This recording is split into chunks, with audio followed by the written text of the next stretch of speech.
Nah, pada hari ini kita akan belajar tentang momentum dan impuls. Sebelum kita belajar, saya ingin memperkenalkan diri dulu ya. Nama saya Muhammad Raffi Nurliat. Kalian bisa memanggil saya Raffi atau Kak Raffi. Nah, sebelum kita mulai belajar, kita berdoa terlebih dahulu. Berdoa, dipersilakan.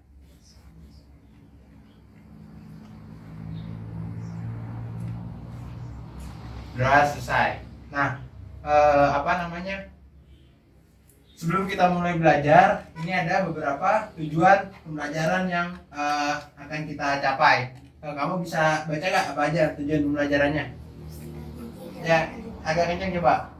Peserta didik dapat menjelaskan konsep momentum dan impuls. Ya, semuanya. Peserta didik dapat menganalisis hubungan momentum dan impuls. Peserta didik dapat mendeskripsi hukum kekekalan momentum. Peserta didik dapat menjelaskan jenis-jenis Tumbukan. Iya. Ya, ada cukup. Nah, berarti itu ya berarti apa-apa saja yang harus dipahami dalam tujuan pembelajaran kali ini. Sebelum kita mulai masuk ke materi, teman-teman fokus dulu ya, fokus dan dengerin penjelasan dari kakak. 3. Nah, coba teman-teman perhatiin.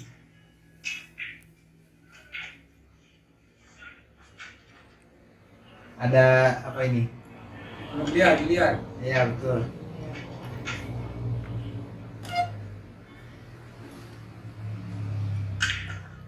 Nah, jadi apa ya namanya ya?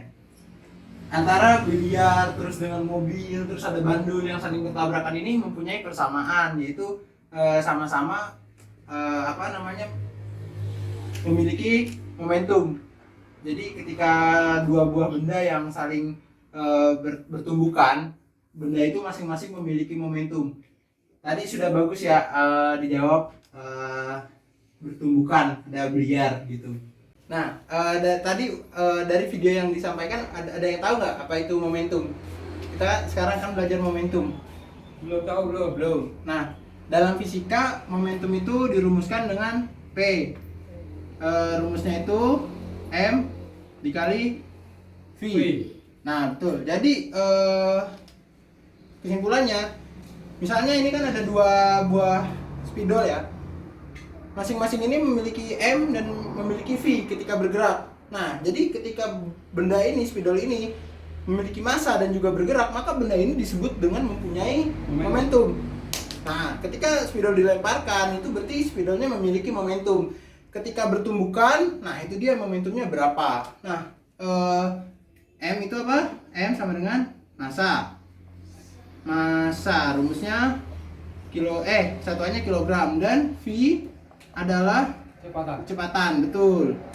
Apa satuannya? M per S. Nah, berarti momentum satuannya apa? Kilogram meter per second. Tadi kan sudah dijelaskan apa itu momentum. Nah, ada yang ingin ditanyakan nggak? Nggak ada. Nah, kalau nggak ada, kita lanjut ke impuls ya. Impuls itu berhubungan dengan momentum. Nah, impuls dirumuskan dengan F dikali delta T.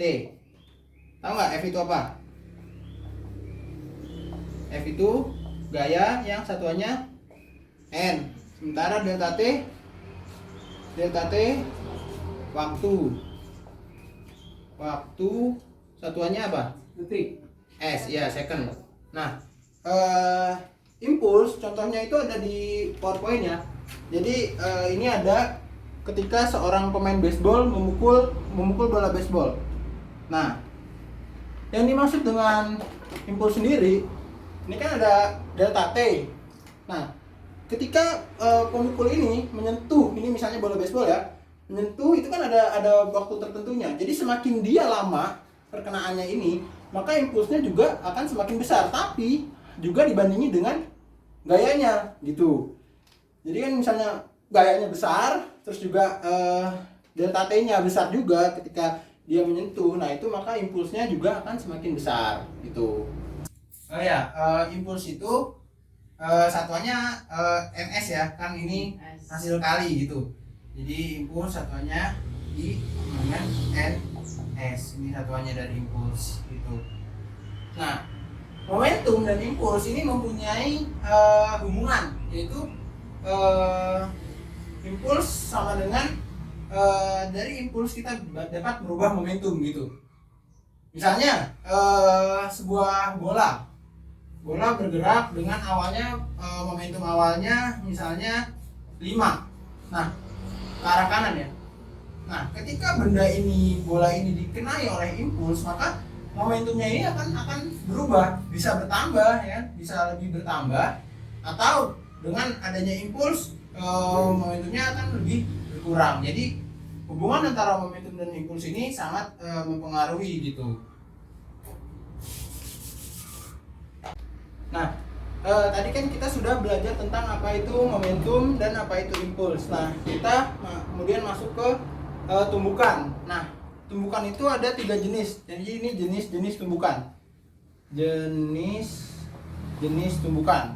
Yang pertama disingkat LS, yaitu lenting sempurna. Lenting sempurna. Yang kedua, lenting sebagian.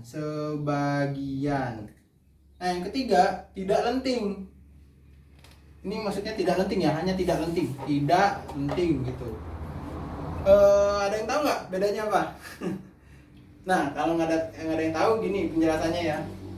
Misalnya ada benda, nggak usah benda deh, langsung aja dipraktekkan dengan spidol. Ketika spidol ini memiliki momentum yang sama ya, momentumnya misalnya ini 5, ini 5. Ketika spidol ini bertumbukan, maka yang terjadi apa? Akan balik lagi kan? Nah, ketika momentumnya 5, sama-sama 5, kemudian ketika bertumbukan akan balik lagi gitu. Mantul istilahnya ya. Nah, ketika benda ini mantul, nah ini momentumnya tetap akan 5 gitu. Jadi ini yang disebut dengan lenting sempurna. Nah, ketika benda ini lenting sempurna, maka hukum kekekalan momentum dapat dituliskan M1 dikali V1 ditambah M2 dikali V2 sama dengan M1 aksen dikali V1 aksen ditambah M2 aksen dikali V2 aksen. Nah, ini rumus dari hukum kekekalan momentum. Nah, lenting sempurna ini ya itu terjadi kayak tadi yang dicontoh ini, yang dicontoh bandul ya.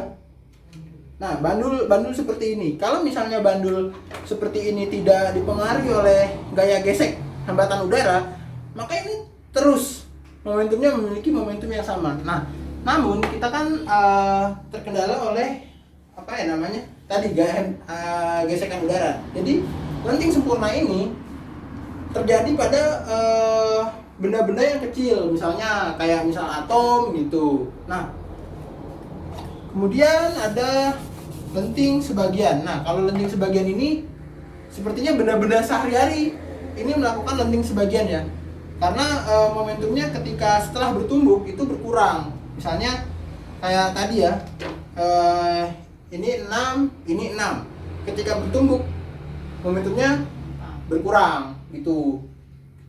Jadi seperti itu. Nah, kalau tumbukan tidak lenting, ada yang tahu nggak apa? Nggak tahu. Nah, ketika tumbukan tidak lenting ini biasa terjadi ketika peluru yang menembak sebongkah gerbong pisang ya, biasanya ini yang digantung. Nah, ini misalnya kemudian peluru itu bersarang dan akhirnya mengayun ini gedung pisangnya. Jadi ini yang disebut dengan tidak lenting, atau juga bisa jadi di biliar ya, biliar. Jadi ketika biliar ini misalnya ini bola, kemudian ini menyentuh bola lain dan akhirnya bola itu bergulir bersama gitu. Nah, itu disebut dengan tidak lenting.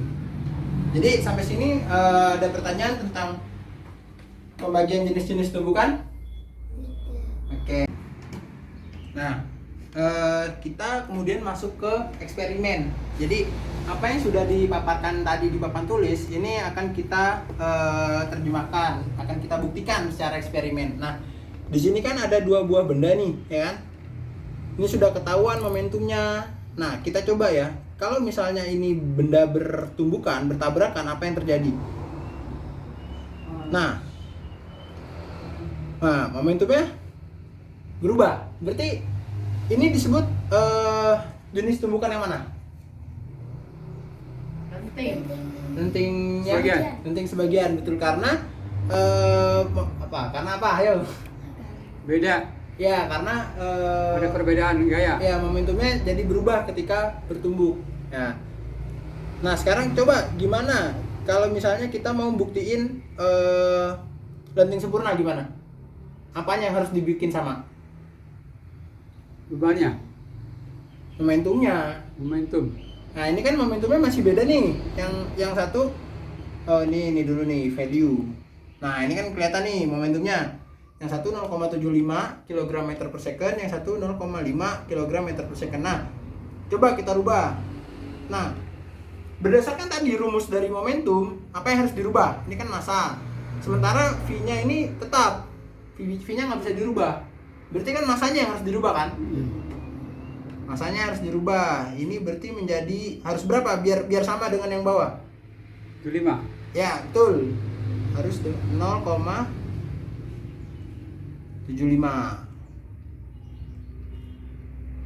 Nah. Oh ya, ada yang tahu nggak ini kenapa minus? Ini benda 2.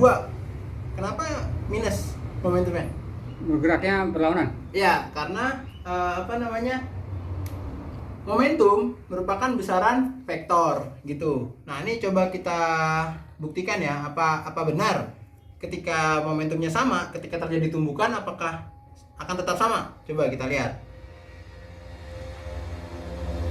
Nah. Ya. Terbukti kan? Sama. Berarti 0,75 tetap momentumnya tetap. Nah, begitu. Nah, eksperimen tadi yang sudah kakak jelaskan itu dapat diakses di sini ya, di ini laman aksesnya pet.colorado.edu ini. Nah, nanti kalian bisa akses sendiri di rumah masing-masing, mencoba-coba sendiri gimana caranya, apa itu momentum gitu. Kalian pengen tahu membuktikan hukum kekekalan momentum bisa dilakukan di pet.colorado.edu, sama seperti tadi yang sudah kakak jelaskan. Nah, tampilannya itu nanti akan seperti ini. Bisa dilihat ini ketika sudah dipilih menu lab, collision lab. Jadi ketika kita ingin masuk, pertama kita akses ini dulu, kemudian kita cari collision lab. Nah, di pet sendiri ini sebenarnya memang banyak praktikum gitu, tapi kita kan sekarang lagi membahas momentum. Jadi kita masuk ke collision lab. Collision itu tabrakan ya, artinya bahasa Inggris itu. Iya. Nah, ini nanti kemudian ketika sudah diklik collision lab, nah hasilnya akan jadi seperti ini. Jadi ada kita tambahkan, ini bisa kita atur, dan kalian bisa eksplorasi gimana cara menggunakan pet ini di collision lab. Nah, nanti mungkin minggu depan kalian bisa memberikan kesimpulan dari apa yang kalian sudah dapat gitu. Nah, ini tuh. Nah, tabrakan terjadi kan. Agak nge-lag gitu. Coba ya ulang lagi. Nah, itu. Jadi siap ya kalian coba buka di rumah ya. Kalian buka di rumah. Ya. Nah, terus kalian di laptop masing-masing kalian buka, terus minggu depan kalian berikan kesimpulan di kelas. Oke? Oke. Nah, dari apa yang sudah disampaikan di eksperimen tadi menggunakan pet, PowerPoint, dan juga penjelasan di papan tulis, ada yang ingin ditanyakan nggak? Ya. Oke, kalau tidak ada yang ditanyakan, coba ada satu yang ingin memberikan kesimpulan nggak? Momentum adalah hasil kali massa dan kecepatan. Ya betul. Jadi momentum ini yang pertama ini adalah hasil kali Masa. massa Massa dan dengan kecepatan. apa kecepatannya kenceng, Cepat. ya cepat. Nah itu berarti momentumnya juga cepat karena kan didukung dengan masanya. Jadi ketika nabrak apa damage-nya itu Iya. sangat. Nah kalau impuls tadi apa? Ada yang tahu nggak? Impuls itu I sama dengan F gaya dikali delta T. delta T, betul, mantap. Oke. Kalau begitu dapat saya akhiri kegiatan pembelajaran pada hari ini. Adik-adik semua di rumah jangan lupa belajar ya, Iya. mendalami materi tentang momentum dan impuls. Terus juga kalau bisa di rumah latihan soal. Iya, siap. Sebelum ditutup kita berdoa terlebih dahulu. Berdoa dipersilakan. Amin. Amin. Berdoa selesai. Terima kasih. Assalamualaikum. Salam.